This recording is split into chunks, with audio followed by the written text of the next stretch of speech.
It's Monday. It's morning. And it's macabre. All right. Have a good day. Oh my God. We got him so good, dude. Got him, bro. If I laughed like this, would you like tell me jokes? I would think you are some kind of eldritch being. Yeah, it does have a very eldritch horror vibe to it. I'd be like, That's oh, just shit. like picked up on. I woke up in Appalachia, dude. Yeah, well, hold on. My TV went all fuzzy and that noise started. I don't know what. I went out hunting a little too early in the morning. Oh, Eldra's still out. When the ducks get up. Hey, Mr. Horror, when those ducks get up. You want to hunt in that sweet spot right before the ducks get up, but clearly after the Eldritch Horror is gone. You got a good 15 minutes after that Eldritch Horror goes to bed. That's the hardest part of hunting. Honestly, that's why I think we need to get rid of daylight savings. That shit fucks me. I've seen too many people gone. We're going to have some listener in West Virginia who's like, they get it. Finally, somebody understands. If you live in West Virginia, sorry. Not for anything we did, just because you live there. Dude, sorry, not sorry. We talk about your state all the time. Yeah, that's true. You live in the most haunted part of the world, I guess. Yeah, probably. Probably, but you didn't hear from us. Keep it on the DL. I do love those memes. I think I might have talked about this last episode, but the memes, it's like, if like any country tried to invade America, and it's like paratrooping into Appalachia, and there's just like Eldritch Horrors all around them. Yes, I know what you're talking about, and I also give it my stamp of approval. Next time on Monday Morning Macabre. Next time on Stamps.com. Stamps.com. Stamps.com. Stamps.com. Monday Morning Macabre. Stamps.com. What a crossover event that would be. That would be our Avengers Endgame. Ambitious, to say the least. If you're an advertiser out there, specifically Stamps.com, and you want to get in touch, we're doing over 40,000 downloads a second. So, I mean, you do the math. It's persistent. Yeah, people aren't like, hey, a new episode. They're like the classics. Let's keep downloading them. Yeah, it's weird. It's like they are themselves Eldritch Horrors that are just replaying the past on repeat. Anyway. Hey guys, welcome to Monday Morning Macabre, the show where we talk about horror stuff. At least so far, our preamble has been related. Yeah, exactly. Usually it's just like, can you believe Denise Spencer Rooney went on a walk? It's like, I got a flat tire. Scones, did you get any flat tires this weekend? No, my week sucked. Oh yeah, you were like in an underground bunker that you can't speak about. I just got called to fly somewhere for work, and it just was awful. It's just West Virginia, and there's horrors. But now I'm back. I'm very sleepy. I'm drinking straight out of a 2-liter of Diet Pepsi. Oh.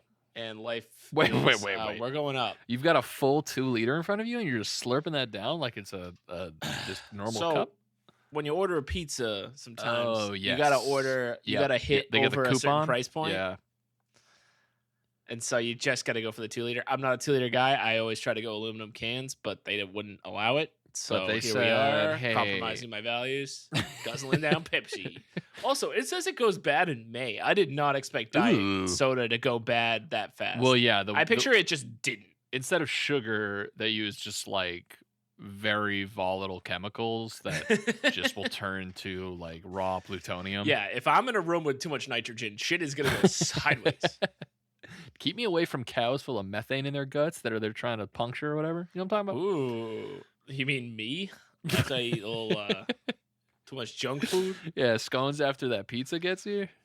Yeah, I'm just a cow with too much methane in my guts. Did you already eat the pizza, or I mean, I guess you must. Oh yeah. This is day after Pepsi. I'm not going 100 to 0. This is. I was like, damn, he had a really rough week. Where he's just but I did actually. So I'm glad we're talking about soda. Yeah. I found my favorite soda, Darce. My favorite soda ever. It's a new one. Oh my god, a new one. And I tried it, and I was like, Can I take a guess? Can I take a guess? Can I take a guess? Yes. Okay. Is it that new lemon lime looking one? It's called what are you talking about? Never mind. Are you talking about Starry? No, maybe. So that's another thing. It's a big week for soda, everybody. Strap in. So it's crazy. If you're a fan of basketball, It's crazy. this weekend the playoffs started for the National Basketball Association here in America. And okay, we're good there's friends, been so I ads call it the NBA. Well, hey, I got to pander to our international True, listeners. that's a fair point. But there's been ads all over the place for this soda called Starry, and people are like, That's what I'm thinking. "What the fuck is that? How did this company afford NBA primetime ad space and no one's ever heard of it and you can't find it anywhere?" And so it turns out they're rebranding Sierra Mist. Is that what it is? Yes, it's so Sierra Mist is bullshit, gone. Dude. I thought it was like a cool new soda that's like cropping up. It like, is from different. The ash. Apparently, it is. It does taste different. They're okay, it's a different recipe. But I thought it was like an indie band that finally gets that viral fame. You know? Nope. PepsiCo fooled you into thinking that. Goddamn marketing bullshit. Somebody in a boardroom is laughing his ass off at me right now. Irregardless, that is not my. Oh yeah, what is your soda favorite soda? It's Dr. Pepper. Well, I get Dr. Pepper Zero because I'm a health conscious guy. Because I'm chugging a 2-liter Diet Pepsi right now. Very health conscious. I'm a fitness influencer. Yeah. But it's Dr. Pepper, strawberries, and cream, and it's so good. Ooh, you remember? Okay. Everyone should go out and get it so they make it a permanent flavor. Do you remember the berries and cream guy? The advertisement? Yes. That shit was wild. It was very strange. Oh, man. 2008 it kind of had or 9, I think. Had Tiny Tim vibes. Yeah, it did. Tiptoe, berries and cream. If there's some young listeners out there who don't know how creepy Tiny Tim is and haven't seen that episode of SpongeBob, he's horrifying. Yeah, he's not good. He's no good. He's an Eldritch Horde himself. He is, though. Give him a banjo, throw him in the mountains. Bro, give him an EMP and you're out of there, dude. I'm packing up my hunting rifle and going home. My dog is gonna start getting chills around him. That's how you know. So Dr. Pepper, berries and cream. Yeah, those are my. Do they have a diet version? Those. Yeah. Yep. Okay. So that's what I've been drinking. Again, fitness influencer. Yeah, fitness influencer, of course. So those are my only updates besides running into two of the weirdest people I've ever met. But I don't know if we have time. Yeah. Doris, how's your week been? My week. What did I do dude, it's such a blur when your kids get you up at 4:45 in the morning every day and you're just like, where am I? And then they're like, true. You're at the breakfast express, feed me. And then I have to do that. So I basically lived exactly that. Nothing different at all. My girlfriend's watching a puppy, and it woke us up in the middle of the night because I had diarrhea everywhere. Yeah, dude. My daughter woke me up in the middle of the night the other night just because she was I don't know if it was a bad dream or what, but she was just yelling she was just yelling. Okay. I thought she was just bored. She's like, you up? She texted me. She's like, hey, you want to play Halo? Hey, Mortal Kombat just dropped. What you doing? And I was like, well, first of all, no, it didn't. Yeah, so that was my week, was just being a father of 2 children. Classic father of 2 things. Classic. And yeah. And I got a little story to tell you, Scony, if you're down to open your ears to something new. I got myself an All That's Interesting article here. Okay. Always bangers. Banger.com / oh, no. Should we call All That's Bangers, dude? Because that's all they produce? Dude, bangers and mash. More like just the first part. Am I right? Imagine if they they didn't like us. If the website found out about this podcast and was like, so fuck funny. those guys. It would if they somehow IP banned us from visiting. Yeah, it would be sad.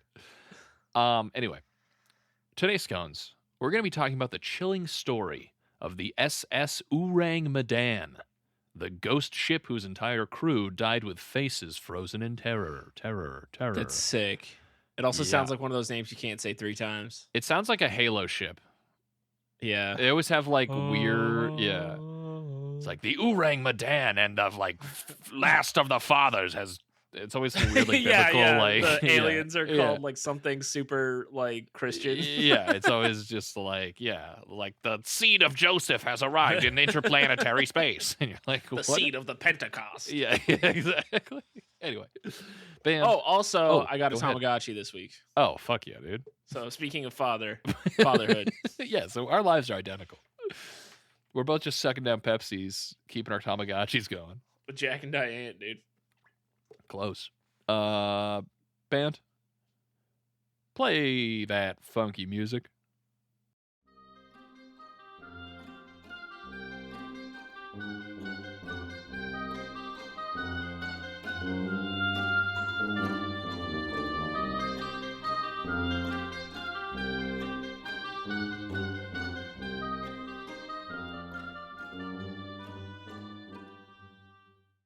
Have we ever given them a name? Are they just like the Monday Morning Macabre House Band? Oh, you mean like the Roots or something? Yeah. They could be like Or the Reggie Watts. the Scoot Tutors. The Scoot Toot. We got the Scoot Tutors. We got a Scoot Tutor. Actually, why don't we do this? Here's the pro marketer move. Hey, listeners, write in what you think the band's name should be, and the one we like the best will become the permanent band name for the rest. I like it. Excuse me, for the rest of Monday Morning Macabre time. See, so we could either do like our top 3 and then we have them vote, or we just pick. Like me and you just. Yeah, it's like I remember in 5th grade we got to choose the mascot for our school, and they were like, "Here's the top 4." That never goes well. Yeah, and being like 10-year-olds, we're like, "Let's do like butts and short butts or whatever." The butt balls. Yeah, exactly. And they were like, "We tallied all of your things, and here are the top 3." And I was like, "There's no way." That it was like Eagles. Yeah, it's like Tigers. the Eagles, the Bears, the Knights. The Wildcats. I'm like, all right, there's no goddamn way that a bunch of 10-year-olds were like, "Oh, it'd be cool if we were the Eagles." Like it's BS. Anyway, pretty much. And then you guys just ripped off BC colors. Hey man,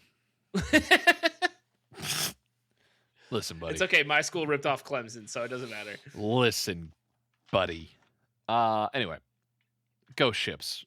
Let's talk about them. Shout out to Neil Patmore. Ourang. Ourang. So, the SS Ourang Medan reportedly exploded in the Strait of Malacca sometime in the 1940s after its I got a question. Where's the Strait of Malacca?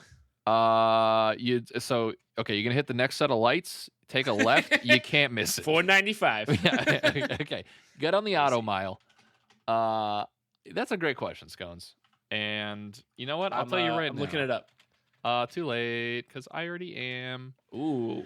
It's in the it's between the Malay Peninsula. It's in Indonesia. Oh. So it's like near Kuala Lumpur. Anyway. Of course. As they are. Wonderful this time of year. Yeah. Yeah. So, in the 1940s, a bizarre story began circulating in newspapers around the world. A ship called the SS Ourang Medan had reportedly exploded near Indonesia after its entire crew died under mysterious circumstances.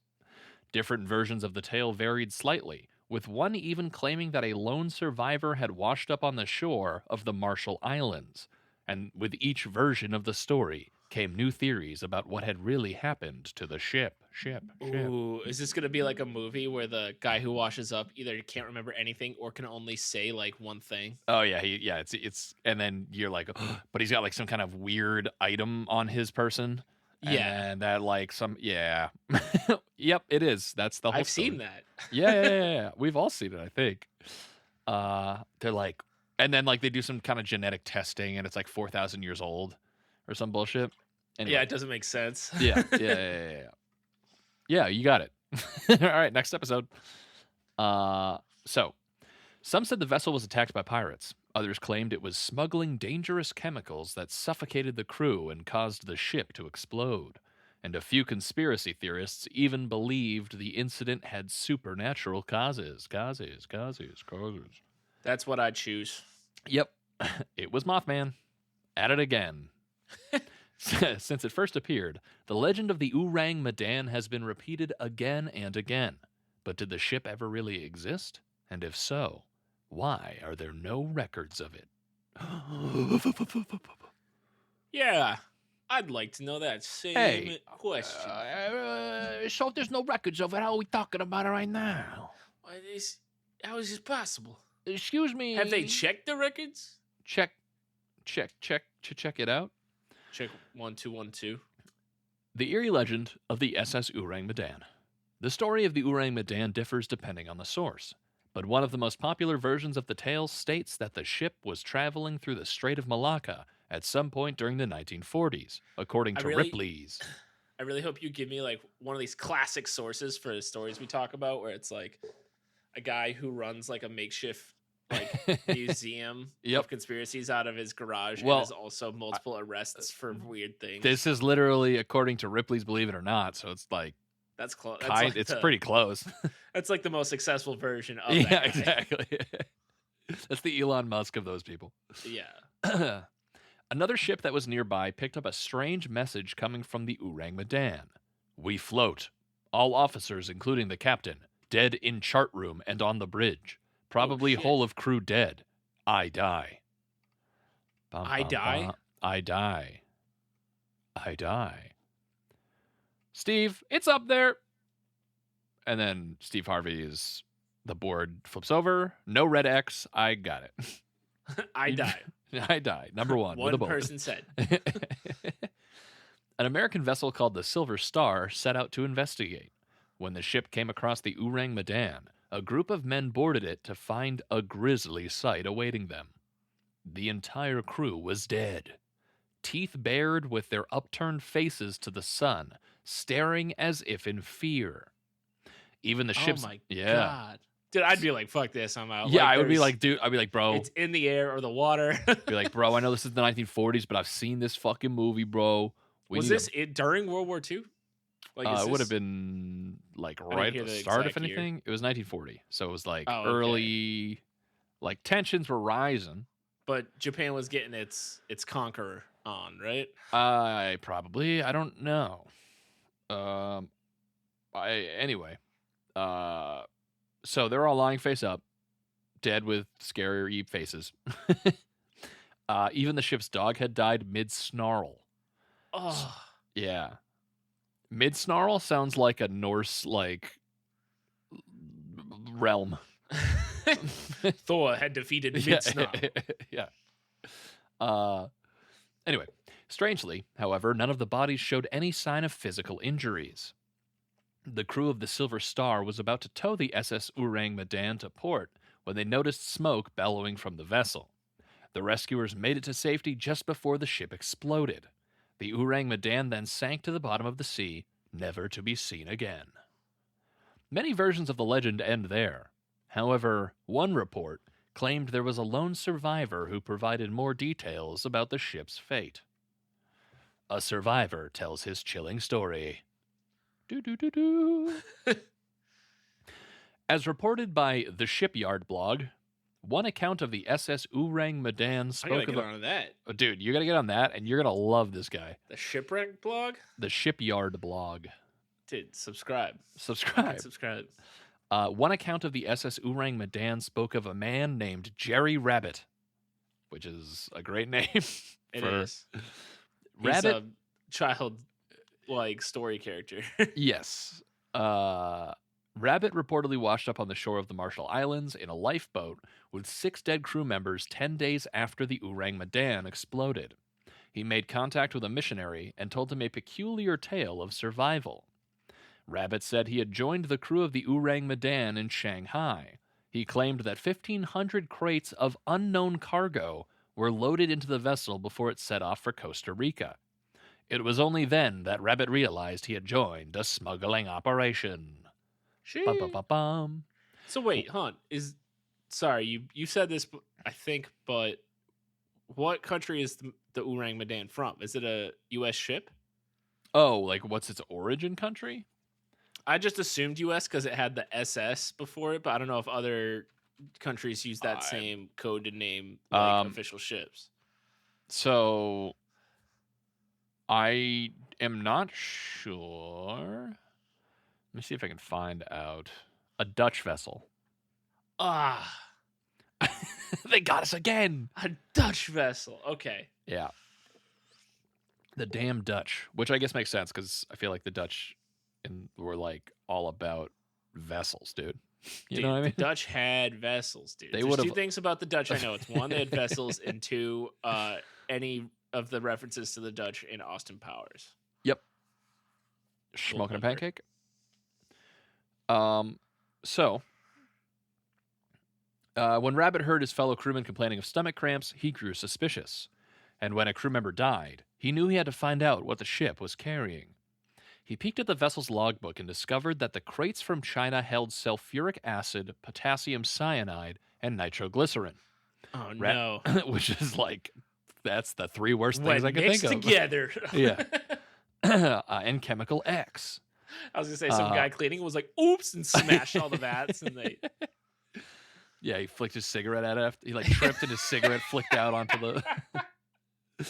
the... Rabbit suspected that the sulfuric acid was leaking, creating a gas that was slowly suffocating the crew. As more men started dropping dead, Rabbit and 6 others sneaked away on a lifeboat. None of his crewmates had survived the journey, and Rabbit himself died soon after repeating his strange tale. Aside from one story printed in a 1940s newspaper, there is no record of Jerry Rabbit's existence. In fact, there is no record by the ship of the name SS Ourang Medan at all. Ooh. So, did the SS Ourang Medan ever exist? That's what I want to know. That's what we want to know. According to Lloyd's Register of Ships, which has kept a record of every merchant ship since 1764. Wow, Which really? is nuts. That's crazy. insane. That's so many ships. Good on them. That's a gold shout out standard to- of record keeping. Holy Shout out shit. to Lloyd, dude. God damn. Dude, imagine the poor sucker they got to digitize that. Oh, yeah. No. So, according to that, no ship by the name of SS Ourang Medan was ever documented. There are no official incident reports about the ship sinking. What's more, no evidence of the wreck was ever found in the Strait of Malacca or elsewhere. According to Ripley's, a German researcher named Professor Theodor Seersdorfer, Of course. as you know, we all know him. I don't have to say his name twice. Yeah, Once found good old it- Professor. I can't even remember the letters. You can't remember any What do you of say? it. I don't know where the first That name and the Pepsi last. is starting to The hit. first name ended and the last name started. His name has such a flow to it. Theodor Seersdorfer. Once found a 1953 publication titled The Death Ship in the South Seas that offered evidence about the incident. The book suggested that the Ourang Medan was indeed carrying potassium cyanide and nitroglycerin, which caused it to explode. If the ship sank either during or directly after World War II, the secrecy surrounding the vessel would make sense. Those materials were sensitive items to be transporting at the time. However... Yeah, did they even know that those... This is like old enough that I like always question if people even knew poisons were poisons. Yeah. Because this is still when they're like, give y'all a kid a cigarette. If Yeah, they're right. dying. Like, Brush your teeth with marijuana cigarettes. Here's this toy, lead paint, keeps it fresh looking all like yellow. Asbestos is good in water. And they're like, wait, So are they that like, one doesn't we even need make sense. we need to move this cyanide. Yeah. It's gonna go in like they use it to paint baby cribs or something. Yeah, it lines all the kids' lunch boxes. It's really good stuff. It keeps things fresh. Yeah, it keeps it cold and crisp. However, one reported account of the ship does not mean that it truly existed. As Michael East, a history and true crime writer, told How Stuff Works, there is no shipping record of a vessel under that name. Nobody ever. So say that again. What is the one record? Who claims it existed? Ripley's. Okay, so it's just Ripley's and Ripley Jerry Rabbit. said that Theodore Seersdorfer. Okay, so we got Jerry Rabbit, Theodore Seersdorfer. Yeah, are the only two who. So Seersdorfer claims that there was a publication titled "The Death Ship in the South Sea" that offered information about it. Okay, gotcha. So Michael East, a history and true crime writer, told How Stuff Works, there is no shipping record of a vessel under that name. Nobody ever came forward to say that they knew the ship they knew the ship or had served on her. Equally, the inconsistent dates constantly stand out, as does the changing location. Indeed, the fact that so many versions of the story of the SS Ourang Medan have appeared over the years points to the tale being more fictional than truthful. The first newspaper account reportedly appeared in 1940 in Britain. However, it doesn't make its way to the U.S. until around 1948, when news of the Ourang Medan was printed in reputable publications such as the San Francisco Examiner. Why did the stories emerge 8 years apart? And what caused many of the details in them to differ so drastically? Today, there is still many questions that remain unanswered about the mystery of the SS Ourang Medan. So many, in fact, that the ship's tale has been relegated almost completely to the realm of legend. So, talk to me, Scony. I got some questions. Yeah, you in the front? Darce, I don't know how much you know about ships and record keeping. I don't know what a ship is, and I've never heard of the word record. Hey. Puppy just barks and he has to... Yeah. So he had a John Wickham real quick. Here. Yeah. But, so, like, you have a ship, and it has a name. I do? And it writes, like, some record-keeping, like, ship company. What is... Can't I just change all that with a coat of paint? I don't understand. Can't I just write a new name on the side of it and change the records on the boat? I mean, sure, but I imagine it's something like you could be like, hey, couldn't I just paint over a new license plate or something? And it's like, yes. I could paint my car and change the license plate. It would be bad. So, also, when you come up with a banger like Ourang Medan, I mean, you're not gonna cover that. That's what I mean. Like, what if the old name was stupid and they were like, hold on, what did you just say? Ourang Medan? Yeah, wait, somebody was like, yo, I got let him cook. He came up with something fucking fire. And then, so I'm guessing, like, or I guess I don't know how far back the practice of like Black Ops type stuff was, where it's like they were saying whatever and off the records it doesn't exist. Ops. Well, I don't know another word for it, but like now, like there's plenty of operations subterfuge that don't exist, but I don't know, like Call of Duty SS Ourang Medan. If you're on the Ourang Medan and it's a smuggling ship, wouldn't you want it to not exist? Sure. No, I think, and that's like the best like argument for its validity is like they mentioned, like, hey, it was carrying a bunch of cargo that people don't want known to be carried, so like it's gonna be on the down low. I know like the burden of proof should be on like trying to prove Ripley's. It did exist, but like it seems so like easy for a ship in the 1940s to just not exist. It feels like that's like, this goes back to the whole like, dude, before like 1970 you could just kill people. Like, how would anybody know?